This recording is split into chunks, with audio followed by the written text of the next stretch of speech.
Isabelle Camus, j'ai 58 ans depuis le 13 juillet, je suis maman de 3 enfants, je suis grand-mère d'un petit-fils, j'ai un chat qui s'appelle Clifton, je ne fais que du vélo, je suis végétarienne et je suis serial blogueuse. Je viens de créer depuis le mois de mai une plateforme qui s'appelle La Référence Bio, une plateforme commerciale qui ne traite que de sujets dans les deux sens du terme, des individus, des acteurs ou des thématiques dédiées au bio. Et intégrer le fait que tout ce qu'on fait, tout ce qu'on consomme à tous les niveaux, alimentation, vêtements, cosmétiques, habitat, ça a un impact sur l'environnement. Et donc sur nous, c'est une révolution nécessaire à développer parce que c'est une démarche indispensable à notre époque, dans notre société qui va complètement dans le mur à cause de nos modes de consommation.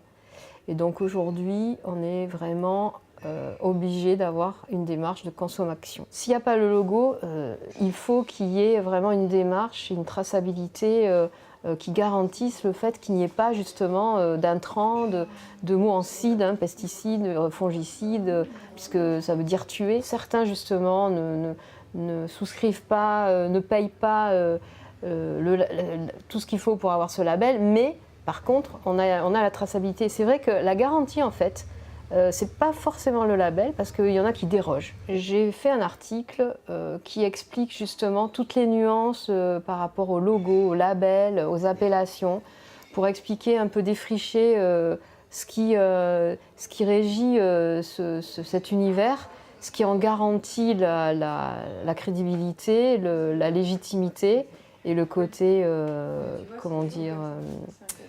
crédible et dans lequel les consommateurs peuvent avoir confiance. Il y a aussi un facteur humain qui fait qu'un produit bio, il a été produit dans des conditions humaines acceptables, décentes et avec un salaire décent, contrairement au bio espagnol par exemple, pour citer que lui, qui exploite quand même pas mal les gens, qui s'est fait sous serre, enfin c'est vraiment une démarche, alors qu'effectivement au niveau local, il peut y avoir des producteurs qui vont faire ça de manière complètement, exemplaire dans la mesure où il n'y a pas de produit, où c'est fait de manière artisanale en fait.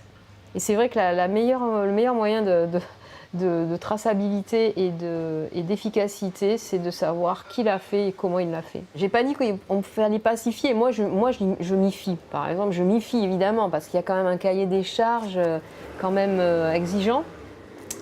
Mais après, il y a le bio local, le bio qui a fait des centaines et de milliers de kilomètres. Donc il y a aussi le facteur du bilan carbone, de ce que ça a consommé en carburant, etc. Je comprends que ce soit un casse-tête pour beaucoup de gens, de savoir où aller, chez qui, comment, à quel prix, etc. Donc, d'où ma démarche de faire un site exclusivement dédié au bio, à la bio, faire une sorte d'annuaire en fait. La référence bio se veut, comme son nom l'indique, être une référence en parlant de gens, de projets, d'activités, de démarches intègre. Il y a clairement une demande accrue de la part des consommateurs pour manger autrement.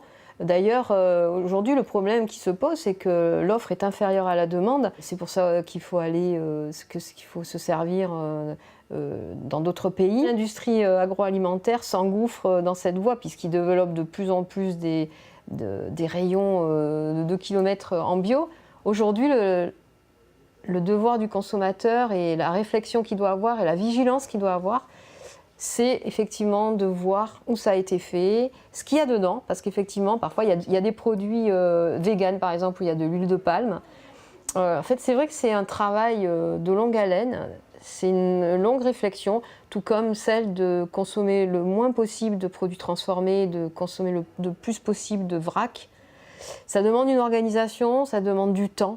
Voilà, c'est vrai que c'est pas forcément évident de vivre comme ça, mais je pense qu'une fois qu'on a commencé, on ne peut plus s'arrêter.